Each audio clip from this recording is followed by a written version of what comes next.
नमस्कार। आज का टॉपिक है अक्षांश और देशांतर रेखाएं, साथ ही साथ पृथ्वी की होने वाली गतियों की भी आज हम बात करेंगे। आगे बढ़ने से पहले मेरे चैनल को सब्सक्राइब कर बेल आइकन के बटन को दबा देंगे तो वीडियो के नोटिफिकेशन आपको लगातार मिलते रहेंगे।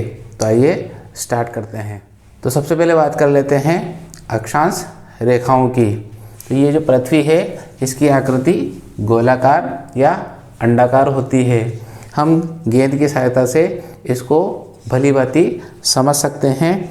ये जो गेंद है इसके मध्य में मेरे द्वारा खींची गई ये रेखा है, इसे 0 डिग्री रेखा कह सकते हैं। तो ये 0 डिग्री रेखा है जो पृथ्वी को 2 बराबर भागों में विभाजित करती है।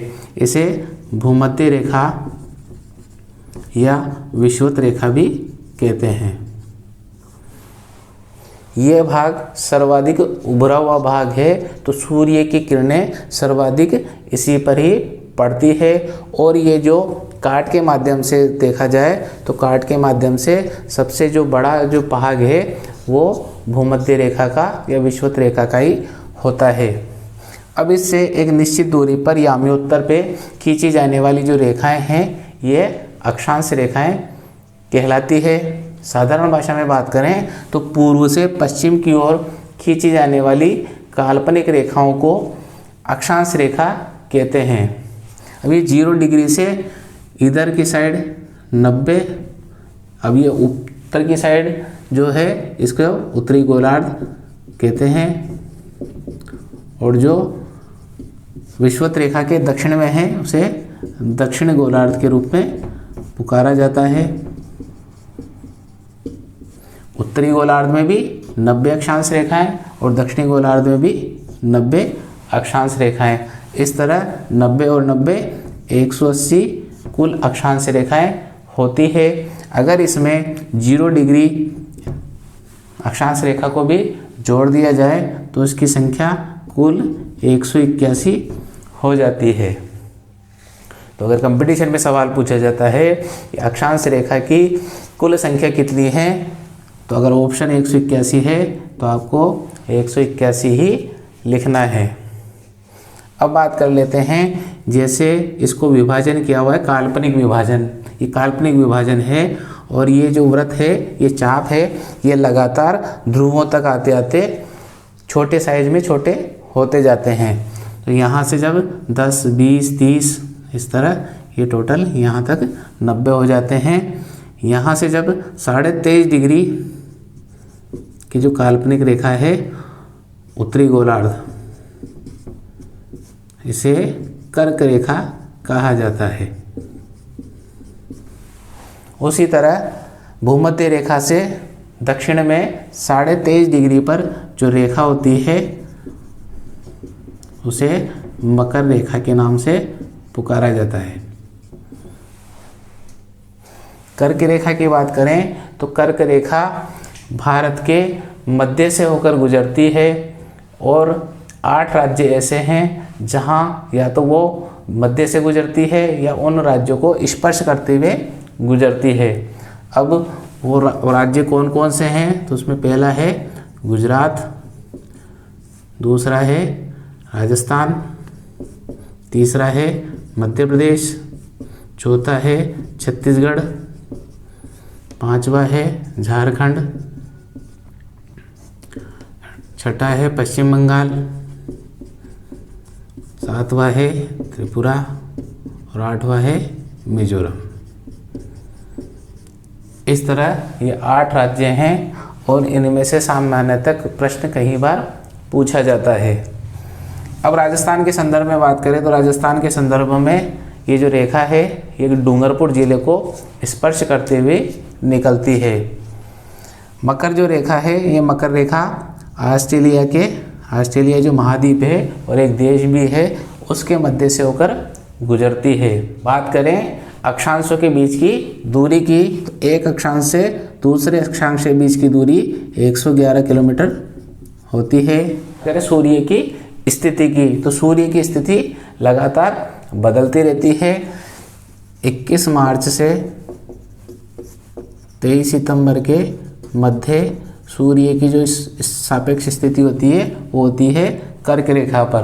तो कर्क रेखा पर 12 घंटे से अधिक का दिन होता है और रातें छोटी होती है इस अवधि में। दक्षिणी गोलार्ध की, तो दक्षिणी गोलार्ध में 23 सितंबर से और 21 मार्च की अवधि के मध्य सूर्य की स्थिति मकर रेखा पर होने के कारण यहाँ पर दिन बड़े होते हैं और रातें छोटी होती है। विषुवत रेखा पर 12 घंटे का दिन और 12 घंटे की रातें पाई जाती है, लेकिन उत्तरी ध्रुव और दक्षिणी ध्रुव पर 6 महीने का दिन और 6 महीने की रातें होती है। देशांतर रेखाओं की, तो देशांतर रेखाओं में बहुत ही साधारण शब्दों की बात करें तो उत्तर से दक्षिण की ओर खींची जाने वाली काल्पनिक प्रधान याम्योत्तर रेखा जो पृथ्वी को 2 समान भागों में बांटती है उसे देशांतर कहा जाता है। देशांतर के पूर्व दिशा की ओर और पश्चिम दिशा की ओर जब काल्पनिक रेखाएं खींची जाती है तो उन्हें देशांतर कहते हैं। अब ये जो प्रधान याम्योत्तर रेखा है ये ब्रिटेन के ग्रीनविच शहर से गुजरती है, इसलिए इसे ग्रीनविच रेखा भी कहते हैं।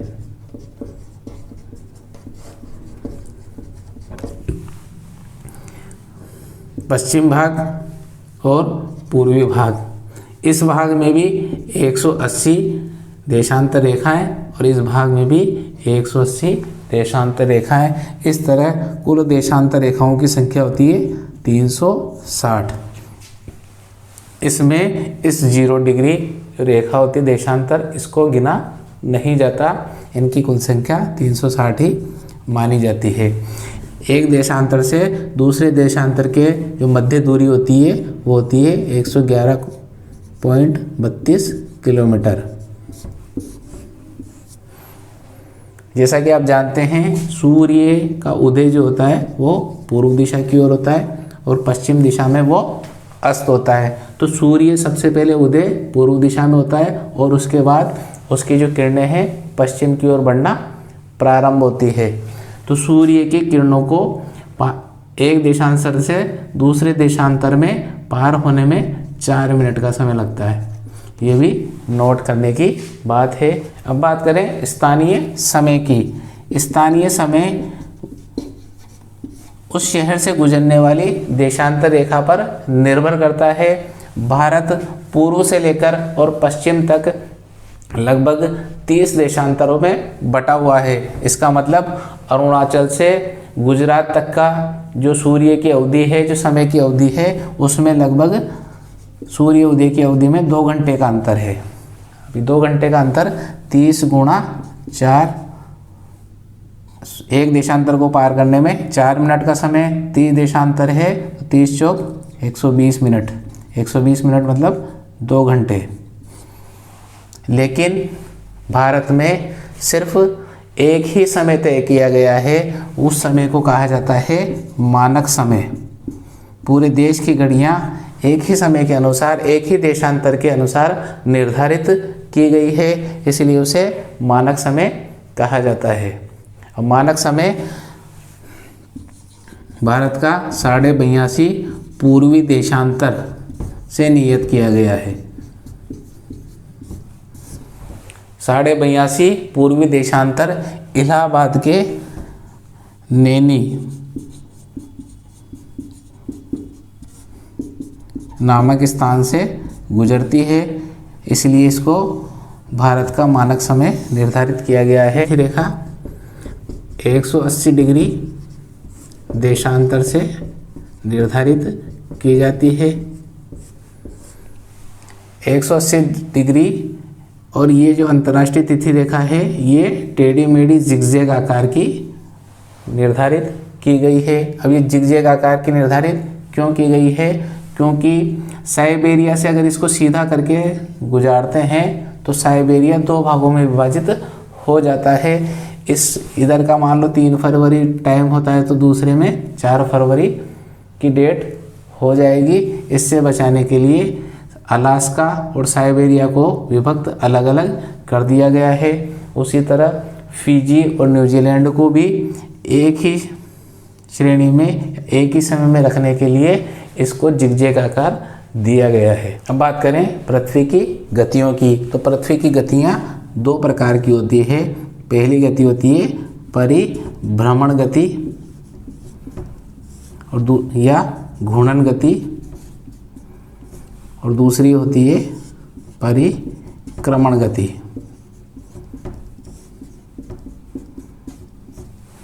पहली गति की बात करें तो पृथ्वी सौर मंडल का एक प्रमुख ग्रह है जो अपने अक्ष पर भी घूमता रहता है।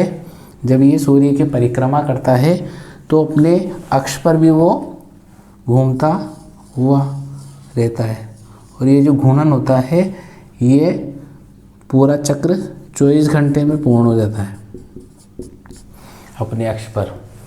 और जो इसकी गति होती है वो घड़ी की दिशा में या पूर्व से पश्चिम की ओर होती है।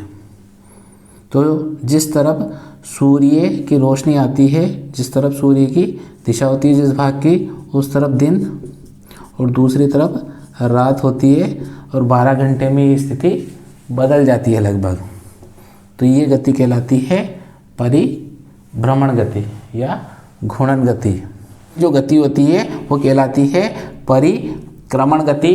परिक्रमण गति में पृथ्वी की एक निश्चित कक्षा होती है, जो निश्चित कक्षा अंडाकार कक्षा होती है जिसमें वो सूर्य के चारों ओर चक्कर लगाती है। एक चक्कर पूरा करने में पृथ्वी को 365 दिन और 6 घंटे का समय लगता है।